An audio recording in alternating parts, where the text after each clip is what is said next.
Asked who was my audience here. We said people with mild to moderate disability. Well, we got a lot of apples and oranges and pears and grapes mixed together here. There's a tendency to do too much of lumping things together. I would rather figure out what the specific problem is. And we're going to use an engineering term. It's called a workaround. Okay, I have a horrible working memory. And when I worked in a dairy, they had a checklist on the wall how to set up the equipment. Would have been a bunch of trouble if that hadn't been there. That is a workaround. So the first thing I want to start out with is where's the problem, but also where is the ability? Because the kids can't do algebra. They're a kid that can make anything. Oh, you go to her school.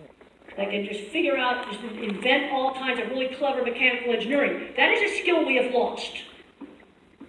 Last year, I went to 2 gigantic, brand new pork processing plants. I've worked with them on their yards. And I went through the entire plants. These are brand new plants that are less than 2 years old. We no longer make a really clever mechanical engineering. And that's because the kids that be making it have got a label and they're playing video games in the basement, and nobody thought to teach them shop. And I was about ready to cry by the time I got out of that plant. All the equipment is European or French Canadian. You can't buy American because it doesn't exist. And that really, really made me upset. Because some of these kids that are visual thinkers like me can do these things. Another reason why we need visual thinkers, and they've got the slides stopped, so I can't go on to the next slide. Visual thinkers, we need to prevent a mess like Fukushima. That was a visual thinking mistake. I can't design a nuclear reactor, but it's not a good idea when you live next to the sea. But your super important emergency cooling pump in a non-waterproof basement. What I've learned about the mathematician is they don't see the water going into that basement. See, visual thinkers can see how to make a piece of equipment. So we got to look at what are you good at? And that's the kind of career you need to be going into. And engineering needs visual thinkers. Okay, what are you good at? Yeah, you. What are you good at? What? You teaching? Okay. Well, some people need to be teachers, but I think we need to be looking a lot more in education on getting students into really good careers, and I want to get you into careers that computers are not going to replace. And there's high-end medical stuff, I wouldn't be bothered. Dermatology, I wouldn't be bothered. Radiology, don't be bothered. Computer's going to take over that job. High-end specialized diagnostics is the simplest thing for computers to take over. These mechanical jobs, skilled trade stuff, that's not going away. Okay, right there.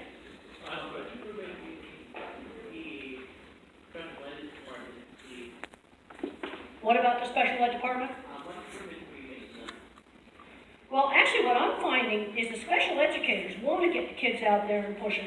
What I'm finding is parents. A kid gets a label, and they go, okay, let's say little Tommy's fully verbal autism. Oh, little Tommy's got autism, we'll order his hamburger for him. I go, well, no.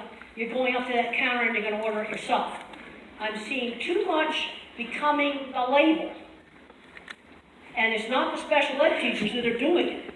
It's more the parents babying the kid. Now, what we got to do with these kids is stretch them. Give them choices. Don't throw them into the deep end of the pool.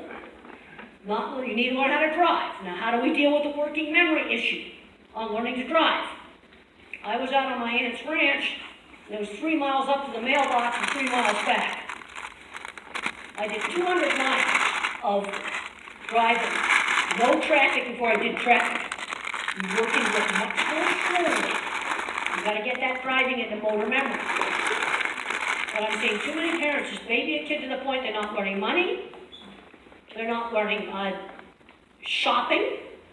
In the last year and a half, I've talked to a 12-year-old, a 14-year-old, and a 16-year-old smart kid, one of them on an honor roll, had never gone in a store and bought something himself. That is completely ridiculous. And I won't tell you about the 17-year-old who didn't know how to use a men's drum. I'll tell you about that later on, after we talk. But not getting taught just basic skills. Get up in the morning. Be on time. Don't lose your stuff. We have time for one more question. How about right there? Advice for what now? How to not become your label? What is your label? You have ADHD? Well, so do half the people I worked with on these plants. I have it. Yeah, I've worked with lots of people that had ADHD. Lots of people that were dyslexic. Lots of people that had mild autism.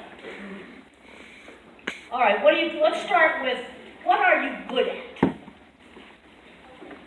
You like to help people? Okay. Well, there's health care jobs that got here. That's something that would help people. And I'd recommend that you shadow that job and make sure it's something you want to do. It's really important to try on careers. Autism is an important part of who I am. Being a college professor and a designer of equipment comes first.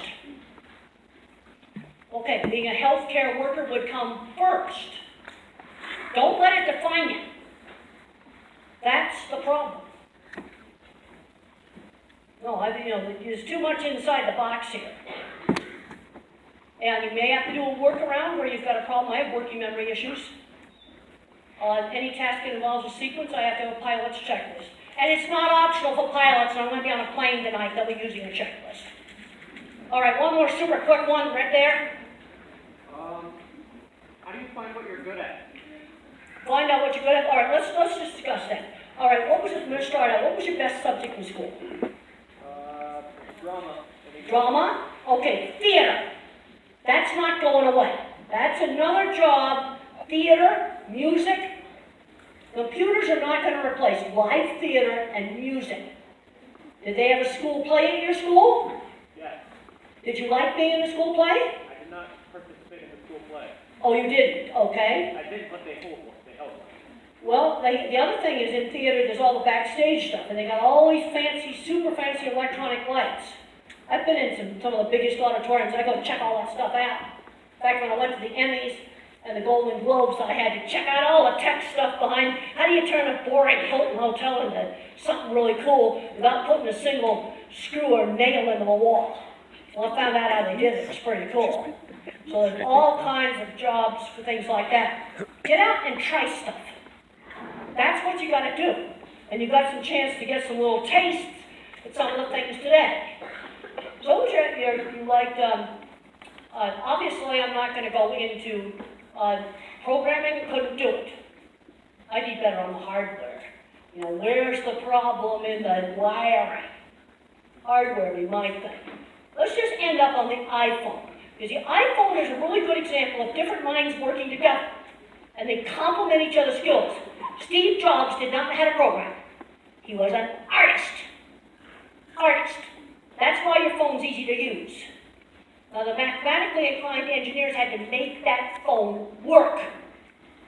That's the two different minds working together. So the first step is to see how these different minds complement each other.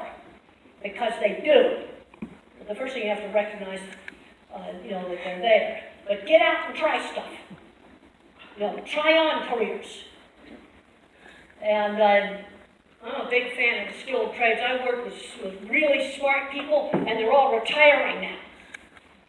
And they are hiring. Okay, I'm going to end it with that, and I'll be around for a little bit more. And thank you all for coming.